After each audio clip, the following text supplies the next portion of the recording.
देखिए class 10 chapter आपका 1 है रासायनिक अभिक्रियाएं और उनके प्रकार। अब देखिए रासायनिक अभिक्रिया ले लेते हैं हम यहाँ पे सबसे पहले कि रासायनिक अभिक्रिया होती क्या है, यानी कि रसायनों में होने वाली क्रियाएं कॉमन ले लेंगे हम, कॉमन की रसायनों में होने वाली क्रियाएं। अब देखिए रासायनिक अभिक्रिया है क्या। देखिए ऐसी रासायनिक अभिक्रिया के हम सबसे पहले करते हैं कि दो पार्ट होते हैं, एक होता है हमारा रिएक्टेंट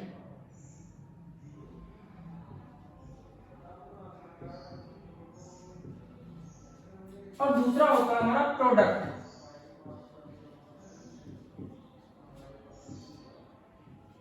यानी कि इसे कहते हैं हम अभिकारक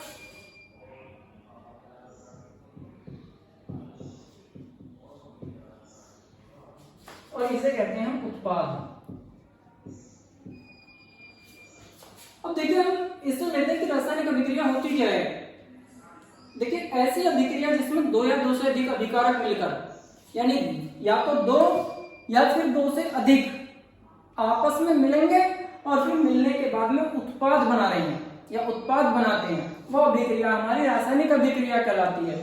फॉर एग्जांपल ले लेते हैं हम, जैसे A प्लस B, ये यहां तक का पार्ट होगा हमारा रिएक्टेंट।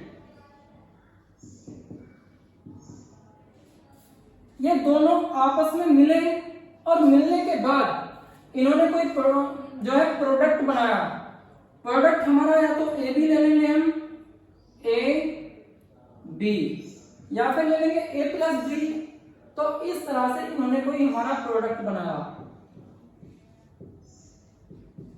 अब इसके अंदर जो अभिक्रिया हुई आपस में इन रसायनों में, ये कोई रसायन है दोनों के दोनों, ये और ये दोनों के दोनों, इनमें कोई अभिक्रिया हुई और अभिक्रिया होने के बाद इन्होंने नेक्स्ट जो प्रोडक्ट बनाया, तो ऐसी अभिक्रिया हमारी कहलाएगी रासायनिक अभिक्रिया या केमिकल रिएक्शन। अब एग्जांपल ले लेते हैं, देखिए जैसे हमारा बिना बुझा चूना है, बिना बुझे चूने का सूत्र बिना बुझा चूना, यहां पे ले लेंगे हम बिना बुझा चूना प्लस, यानी प्लस का मतलब इसके अंदर हम इसकी क्रिया पानी से कराएं, यानी पानी मतलब जल या वाटर, जल से कराते हैं। तो जल से कराने पर ये हमें प्राप्त होता है बुझा चूना, ये प्राप्त होता है हमें बुझा चूना। और प्लस इसके अंदर से हीट यानी कि ऊष्मा निकलती है, गर्मी निकलती है। अब हम इनके 9th क्लास में आप लोगों को पढ़ाया था इनके रासायनिक सूत्र लिखना। तो बिना बुझे चूने का जो सूत्र है CaO, यानी कि कैल्शियम ऑक्साइड। अब हम इस कैल्शियम ऑक्साइड की क्रिया जल के साथ कराते, तो जल होता है हमारा, जल का फॉर्मूला H2O। तो ये आपस में क्रिया करेगा। क्रिया करने पर देखिए जो हमारा H2O है ये आपका दो भागों में टूट जाएगा। सबसे पहले H positive plus OH negative. अब ये OH नेगेटिव पार्ट बन गया और ये हमारा कैल्शियम जो है हमारा Ca प्लस प्लस और O नेगेटिव नेगेटिव, इस तरह से संयोजकता थी इसकी। ये H पॉजिटिव वाला हमारा इसके साथ जुड़ गया और बना लिया इसमें भी OH नेगेटिव। अब आपके पास में एक OH ये हो गया, एक OH आपका ये हो गया, एक और दो। अब बचा आपका कैल्शियम, तो दो कैल्शियम के ऊपर चार्ज है प्लस का, तो इन दोनों के ऊपर है माइनस का। तो देखिए इस तरह से क्रिया करके बना लेगा CaOH की ट्वाइस। इसका रासायनिक नाम होगा कैल्शियम हाइड्रोक्साइड और कॉमन नेम आपको पता है कि बुझा चूना। और प्लस इसके अंदर से आपकी ऊष्मा निकलेगी। तो ये सारी की सारी अभिक्रिया जो हुई ये हमारी रासायनिक अभिक्रिया हुई। तो ये अभिक्रिया कहलाएगी हमारी रासायनिक अभिक्रिया।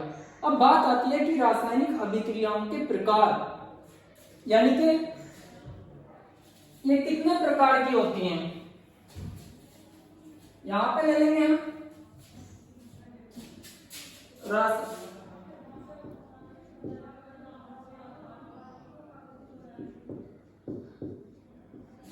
अभिक्रियाओं के प्रकार।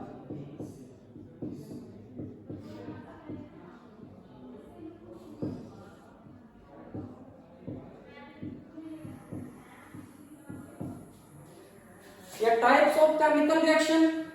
तो सबसे पहले इसमें आती है हमारी संयोजन अभिक्रिया।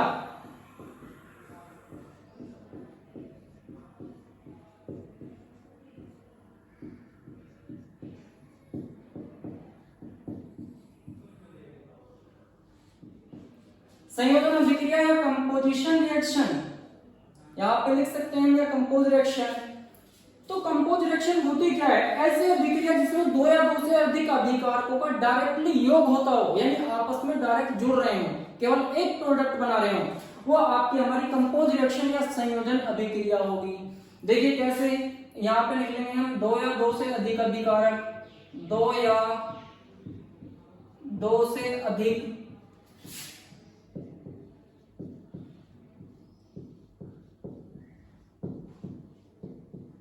अभिकारकों का योग होता हो।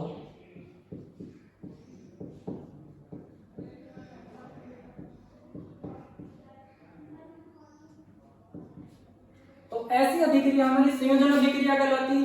अब अभिकारकों का योग कैसे होता है देख लीजिए। जैसे हमने अभी लिया था ये CaO एक अभिकारक हुआ, प्लस H2O दूसरा अभिकारक हुआ, दोनों अभिकारक एरो, इसका योग। अब बात आती है कि योग की। देखिए यहां पे ले लेते हैं हम, जैसे 2 5 कितना हुआ योग 7 या 7 और नीचे ले लेते हैं इसमें 8 योग करें तो हम 15 होगा। अब इनका योग ऐसे नहीं होता, बल्कि ये डायरेक्टली जुड़ जाते हैं एक साथ। जैसे ये एक साथ दो थे, एक साथ जुड़ गए, एक बन गया इनका, एक वो हो गया। तो इसी तरह से हम इसका भी ले लेंगे।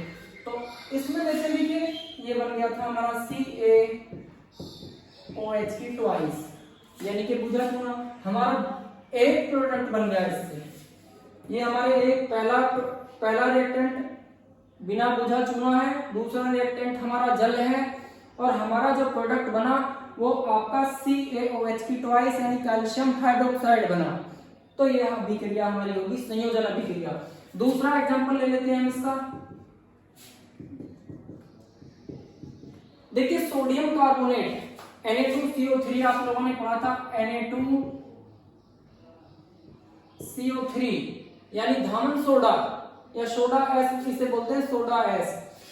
तो इसकी क्रिया यदि हम जल से कराएं H2O प्लस, इसमें हम कार्बन डाइऑक्साइड से भी कराएं, फिर इसकी क्रिया कार्बन डाइऑक्साइड हम इसमें प्रोवाइड करें, तो हमारा ये बन जाता है आपका 2NaHCO3।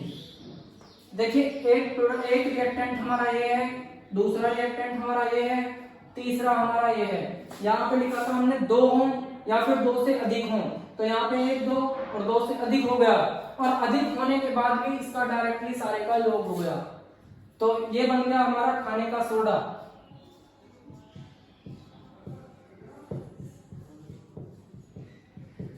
तो ये अभिक्रिया कहलाएगी हमारी संयोजन अभिक्रिया।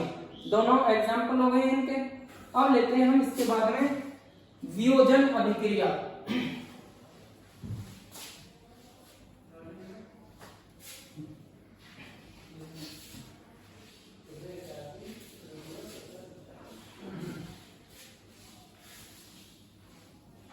या डीकंपोजिशन रिएक्शन कहते हैं इंग्लिश में, हिंदी में कहते हैं इसे हम वियोजन या व्यूटन।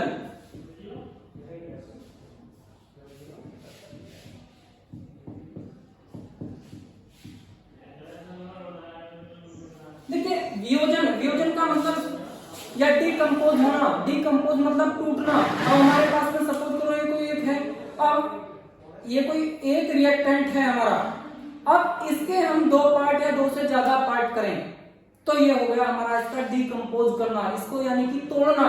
अब ये टूटती कैसे है, पहले इसकी डेफिनेशन देख लेते हैं। वियोजन अभिक्रिया ऐसी अभिक्रिया जिसमें कोई अभिकारक यानी कि कोई अभिकारक 2 या 2 से अधिक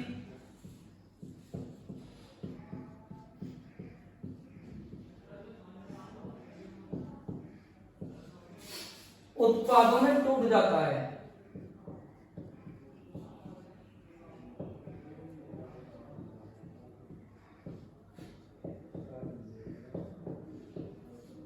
दो से अधिक उत्पादों में टूट जाता है। अब देखिए वो अभिक्रिया हमारी वियोजन अभिक्रिया कहलाती है। अभी आपको समझाया था कोई भी एक अभिकारक होगा, एक रिएक्टेंट होगा और वो या तो दो में टूटेगा या दो से ज्यादा में टूटेगा। तो कैसे देखिए, ये होता है ZnCO3, इसका नाम होता है जिंक कार्बोनेट या इसे बोलते हैं इसका कैलामीन। यदि हम इसको गर्म करते हैं, ये गर्म करने का निशान है, डेल्टा बोलते हैं इसे वैसे, तो गर्म करने पर जो है जिंक कार्बोनेट ZnCO3 दो भागों में टूट जाता है। पहला आपका ZnO यानी कि जिंक ऑक्साइड, दूसरा आपका CO2 यानी कि ZnO plus CO2। Carbon dioxide जो है मैंने एरो का निशान ऊपर कर दिया तो इसका मतलब ये बाहर होगी इसके अंदर से। देखिए अब देखते हैं अब समीकरण को हम। समीकरण में हमारा जो है केवल एक अभिकारक है, अभिकारक मतलब एक रिएक्टेंट है। अब ये गर्म करा हमने, तो गर्म करने पे हमारा दो भागों में टूटा, एक ये बन गया जिंक ऑक्साइड ZnO और दूसरा बन गया CO2 कार्बन डाइऑक्साइड, यानी कि एक हमारा दो उत्पादों में टूट गया। दूसरा एग्जांपल ले लेते हैं इसका हम।